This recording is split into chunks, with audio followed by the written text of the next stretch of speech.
इस्लाम ने बेटी का हिस्सा आधा रखा है, बेटे का हिस्सा डबल रखा है। लेकिन मैंने ये जुमला बोला है कि अगर गौर से देखा जाए तो बेटी का हिस्सा ज्यादा है। क्यों भला? इसलिए कि बेटी का हिस्सा तो रखा गया है पर बेटी के जिम्मे हक कोई नहीं रखा गया। बेटी जब तक बेटी होगी तब तक बाप की जिम्मेदारी है, और जब वो बीवी होगी फिर वो शौहर की जिम्मेदारी है, और जब वो माँ होगी फिर वो बेटों की जिम्मेदारी है। उसकी जिम्मे कोई चीज नहीं लगाई गई। इस पर जरूर तवज्जो करनी है आप हजरात। औरत के जिम्मे कोई चीज देखे ना नफका शरीयत में खामद की जिम्मेदारी है। रहने को मकान देगा, पहनने को कपड़ा देगा, औरत की जरूरियात का ख्याल रखेगा। ड्यूटी किसकी? खामद की।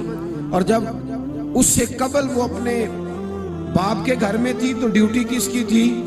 वालिद की। वालिद उसको कपड़े लेके देगा। वालिद किसी जगह शरीयत में ये मौजूद नहीं है कि बेटी खुद जाके कमा के लाएगी, बाप की जिम्मेदारी। और जब शादी हो गई तो फिर खामद की जिम्मेदारी। और जब वो माँ बन गई तो फिर तो मेरे महबूब ने कमाल ही कर दी। फरमाया बेटा जब जन्नत ढूंढने निकलेगा तो उसे मिले ही माँ के कदमों के नीचे। तो बात ही खत्म हो गई। फिर वो जिम्मेदारी। एक सहाबी ने कहा या रसूल अल्लाह सल्लल्लाहु ताला अलैहि वसल्लम, मेरा सबसे कीमती पैसा कौन सा है जो मैं खर्च करूं तो मुझे सबसे ज्यादा अजर मिले? तो महबूब ने फरमाया जो तो अपने माँ बाप पे खर्च करेगा अल्लाह उसका अजर तुझे सबसे ज्यादा अता फरमाएगा। तो औरत की कोई जिम्मेदारी लेकिन उसका हिस्सा शरीयत ने फिर भी और देखें कई जगहों पे रखा है। अगर बीवी है तो 8वां हिस्सा है। खामन की जायदाद में बीवी हिस्सेदार है, माँ है तो पास मसाइल में बाज़ औक़ात छठा हिस्सा माँ बाप का भी मौजूद है।